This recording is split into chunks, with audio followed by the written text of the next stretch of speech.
I would be talking on inflammation, the novel targets, and cardiovascular disorders. Now, as sir has rightly said, inflammation which is coming in a big way, it is not just up till now we were talking, even the orthopedics, it's their domain. But of course now it's the cardiology where this is playing a role. And, or can I have a collar mic? Because I can't see, how can I point out?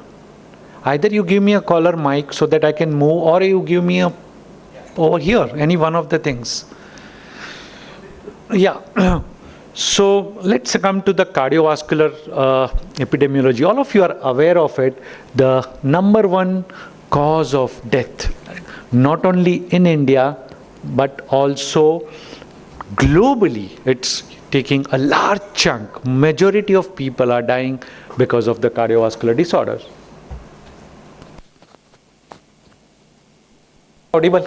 Yeah, that's good. So we know that it is the leading cause, and the most worrisome part is the 12 to 16% of CAD, coronary artery disease patients are young. They are dying at a young age, it's less than 40 years. And there are various factors which are contributing to this cardiovascular risk in 21st century. These are diabetes, lipids, hypertension, hemostatic and thrombotic factors, behavioral factors, demography and genetics, which all contributes in a major way. But the issue is, we know that death is inevitable, but premature death is not, as said by Sir Richard Doll. So we should try to avoid that young deaths or premature deaths.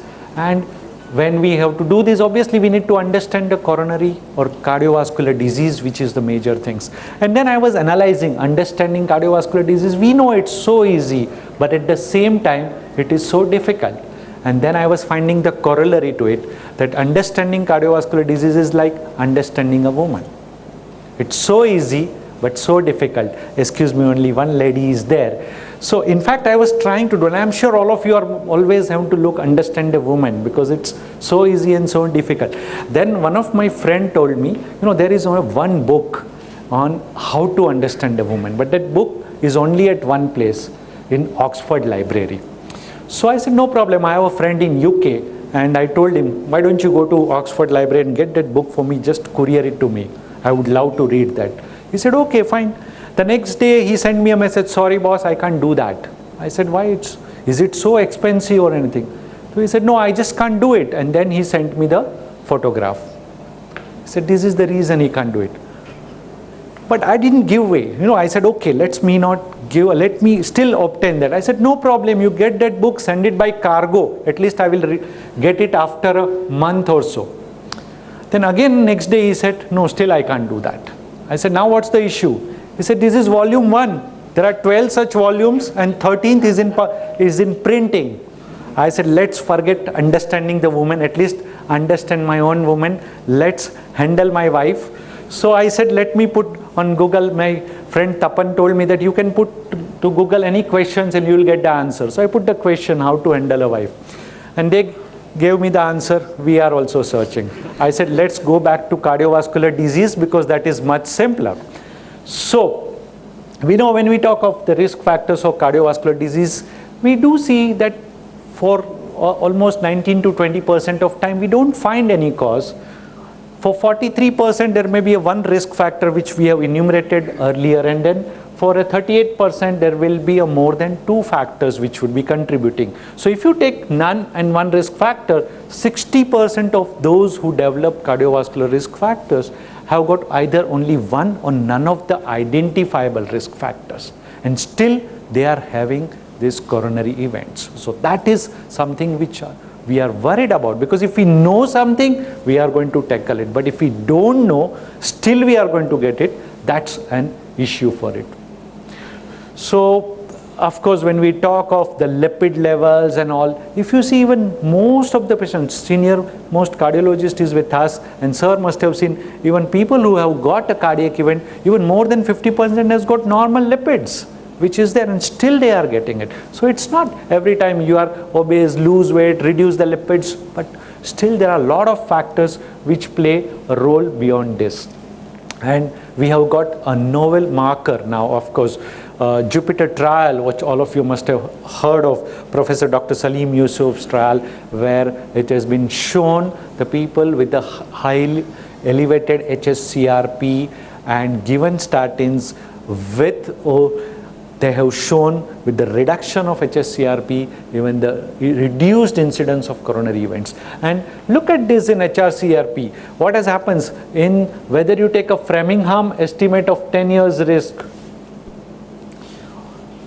at any level, lower the CRP, better is the outcome. That means there is a relative risk of CVD is less, and higher the HSCRP, the risk is higher. Same is with LDL cholesterol. At any LDL cholesterol group, be it less than 130, be it in 130 to 160, or be it more than 160, the less is the HSCRP, obviously it is the lesser is the risk of cardiovascular disease, and vice versa.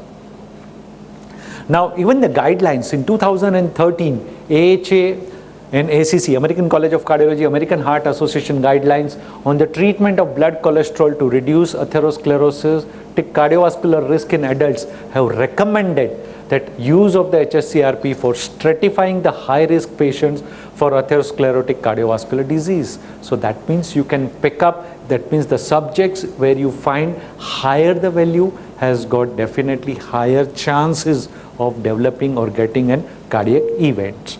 So that's of course a very novel marker. Now let's understand little bit about atherosclerosis, the pathogenesis, which I'm sure my physician circle is well aware of it. The orthopedic, all of us had learned in pathology, so we will not go into the details of it, but just to have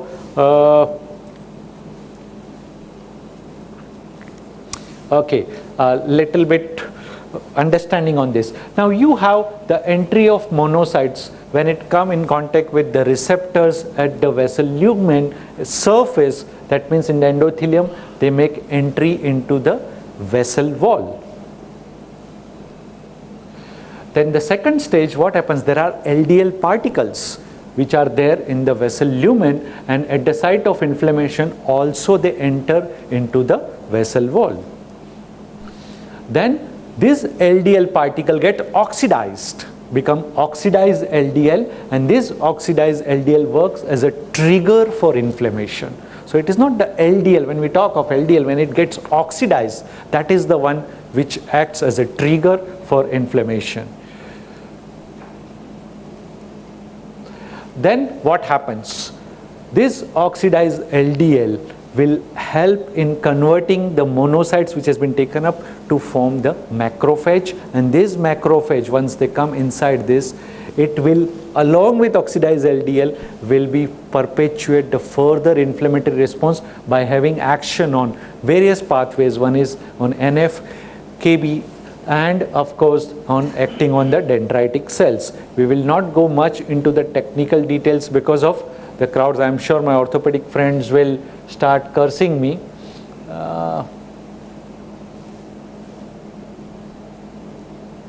Okay, so these are the pathways on which it starts acting. That is a kynurenine pathway where oxidized LDL through dendritic cells will have activation, and secondly on the macrophage on NFK B cells, and you have a release of inflammatory mediators like CD40, CD40L, TNF alpha, interleukin 1, interleukin 6, and these are will continue to form or will have release of adhesion molecules, that is vascular cell adhesion molecules 1, intracellular adhesion molecule 1s, and they will also trigger this vicious cycle of inflammation. So more and more monocytes get activated, come in contact with receptors, more of them come into the vessel wall, and this process of inflammation will go on acting it.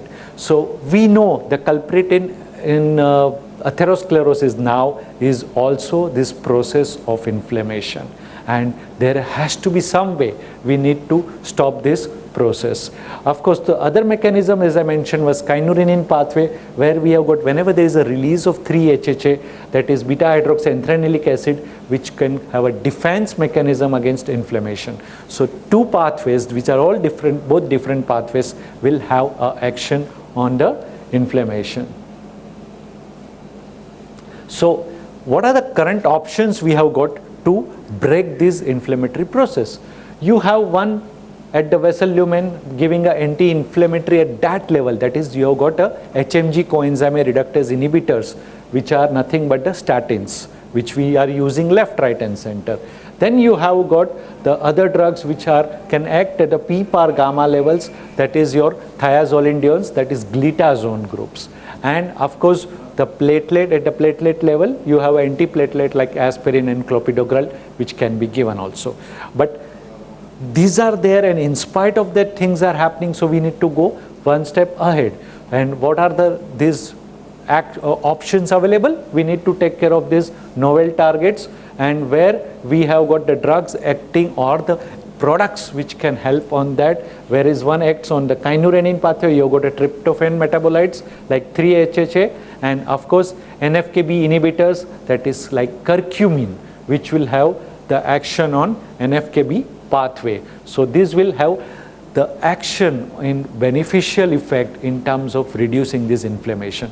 Now quickly let's go through this NF-κB pathway, of course, which we had learned in the pathology. What happens whenever there is an inflammatory stimuli? What will happen? There will be activation of IKKB, and as a result of which there will be activation of NF-κB system and the cells. What will happen? Then NF-κB will translocate from the cytoplasm into the nucleus, and as a result of which there will be a release of inflammatory mediators, and you will have a lot of pro-inflammatory cytokines which will play a role, like TNF, interleukins, which will play, and like of course one of them is hsCRP, which can be measured, and you can find out there is an ongoing inflammatory process. And there will be a release of adhesion molecules like ICAM1 and VCAM1, and these all can culminate into the process of atherosclerosis. And what we have mentioned is the curcumin has multiple sites of action. So this curcumin can block this pathway. And now how does it act? Mechanism of action: it prevents activation of NF-κB. So that is the first pathway. It also prevents translocation into the nucleus. It does not allow from cytoplasm moving and from cytoplasm into the nucleus. And the third, it also prevents release of inflammatory mediators like TNF and interleukins, and you will have at the end the total anti-inflammatory mechanisms or beneficial effects of this curcumin. So this is a novel target which can be taken as an anti-inflammatory mechanisms. Now this curcumin has already been approved by US FDA, and in fact it has been considered as a GRAS, that is generally recommended as a safe molecule, because it comes in a nutraceutical category. So it doesn't come in the drug category, so it doesn't require approval from from DCGI or anything. So this has been coming in a big way, and probably we are going to see a future which will be giving some nutraceutical element which will have a additional benefit. Second mechanism, as I mentioned, was through kynurenine pathway by 3-HHA, which will have an anti-atherosclerotic effect and a reduction in LDL. So this 3-HHA reduces the uptake of oxidized LDL by macrophages and prevents formation of form cells. So again, this is the second mechanism. It will have beneficial effect also. I will not go into the details of it. We know there has been a lot of studies about the 3-HHA effect on lipid metabolism, on plasma lipid. It reduces plasma cholesterol and triglyceride. It significantly reduces infiltration of CD4 T cells in atherosclerotic lesions, and of course it also reduces inflammation. So we will not go.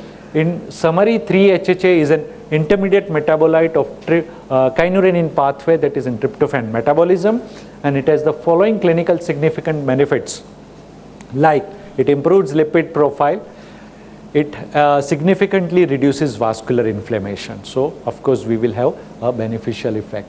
And there are various ongoing studies which are there related to pertinent to inflammation, and all these are mentioned over here. They are into various phase 2, phase 3 and phase 4 studies. So probably in a time to come we are going to see more and more newer drugs which will have this acting through anti-inflammatory mechanisms, and we will see the benefit. So a lady and gentleman, to conclude, despite optimal therapy with current drugs, still 1/3 of low risk individuals with 0 or 1 Framingham risk score risk factor have been known to develop atherosclerotic cardiovascular disease. That's an unfortunate part, and controlling inflammation will help improve cardiovascular outcomes and may also further help reduce morbidity and mortality in the patients with cardiovascular disease. And as rightly said by Isaac Newton, that what we know is a drop, what we don't know is an ocean, and we need to explore more and more whatever drops we can to collect it. Of course, we can never ever conquer the ocean, but whatever more drops we can get, it's always a benefit. Thank you very much for your patient hearing.